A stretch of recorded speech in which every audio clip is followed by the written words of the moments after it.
I had my first sex worker at 20. I got married about 23. I still saw sex workers if I wasn't getting my needs met at home. Several years later, I got divorced, and here I am now at my late 40s. Maine just became the first state to partially decriminalize sex work. Sex workers like the ones Al says he hires will no longer be arrested for prostitution. In the beginning, it was just basically really quick, wham, bam, thank you, ma'am, with an escort. And now it's more, we go to dinner, we'll go to a show, we're gonna have sex. Sex buyers like Al can still be arrested. Our goal for helping victims, we have one shot at this.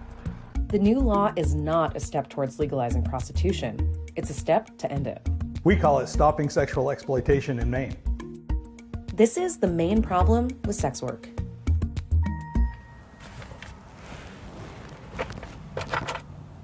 There's really nothing typical. It could be someone dressed up or not dressed up. Usually plain clothes, they're coming right from work, maybe on a lunch break. Some of them are dirty, they come from a construction job. Detective Staling is part of the South Portland Police Department. Earlier this year, they conducted 2 sting operations on sex buyers. In total, 27 men between the ages of 21 and 61 years old were arrested. We have 18 hotels here. There's something at each level going on at every hotel. This morning, I received a phone call from one of my hotels.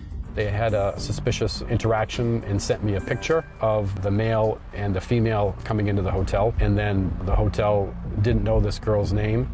So I think I'm going to play detective on this one. The new law punishes the buyers, but the punishments themselves have not changed much.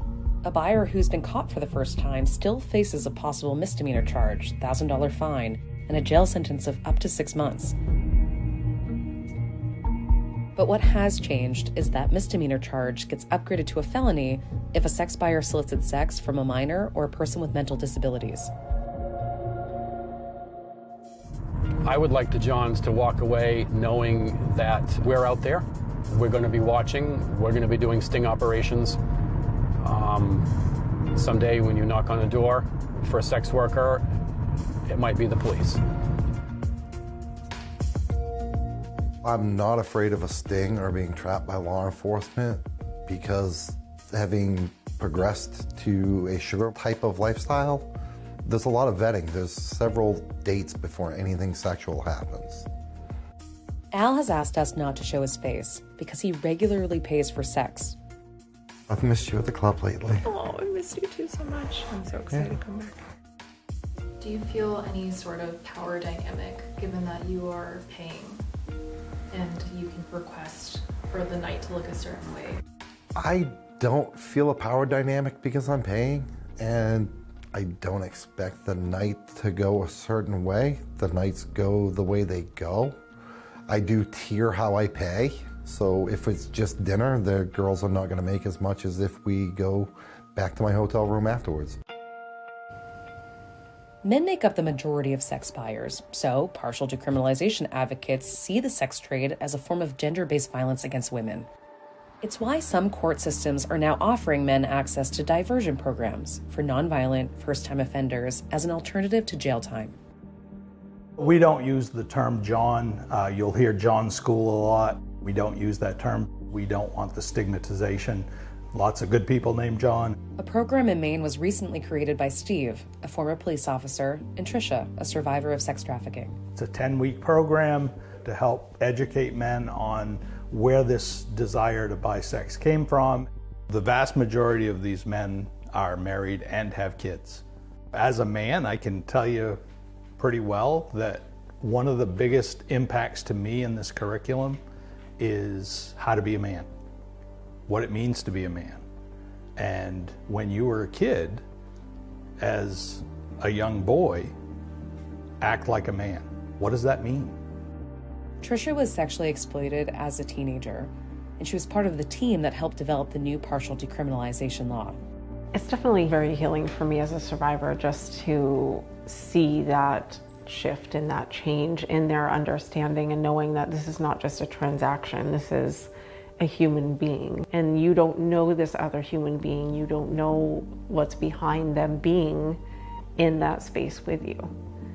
And do you want to take that risk of, could this person be exploited? Could this person be being forced to be here? What brought them to that place? Or even at a more visceral level, did you even care what she wanted? Did it even enter your mind? I'm not sure how you protect the people that are trafficked. Stronger regulation, more chances for them to come out and plead their case to the police. Maybe for the police to listen a little bit harder and go after and really punish the people that are actually trafficking them. There are sex workers and survivors of trafficking who say their interactions with police are often traumatizing. But some law enforcement officials are worried that partial decriminalization takes away a key tool to protect them: arrests. In order to go after the traffickers, we have to contact people engaging in the sexual acts, and predominantly it's women. There are some men and some boys. This case here I'm familiar with. This lady here was posting before COVID. This one's only available Thursday, Fridays, and Saturdays, so they're probably just coming up to Maine for the weekend. Some of the sex workers we've spoken with say they like coming to Maine because the people up here pay better.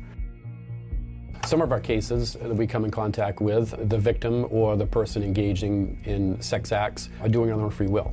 I'll ask them, they'll tell us. And hopefully that conversation continues where I can try to read them and look in their eyes and see if they're, if I can tell if they're being honest or not. Sometimes I can tell, sometimes I can't. We're not experts, but we do the best we can to try to get through those barriers and have a conversation.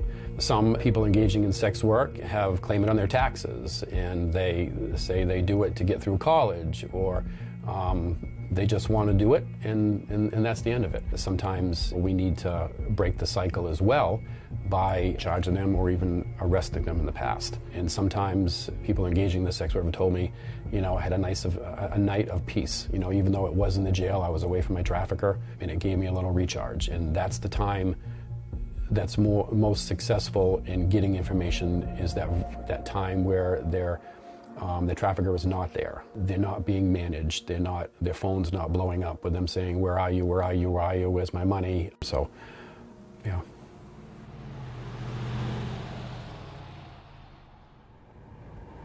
The impact of Maine's new law will take time to reveal itself, and many questions remain unanswered. Will sex workers feel safe? Will resources be expanded for trafficking survivors? Will buyers be deterred from soliciting sex? Will more traffickers be prosecuted? These answers will be carefully watched as more states decide to end the demand for sex work. If you missed part 1 and 2 of the Maine problem with sex work, check out the NBC News YouTube page. Thanks for watching. Stay updated about breaking news and top stories on the NBC News app, or follow us on social media.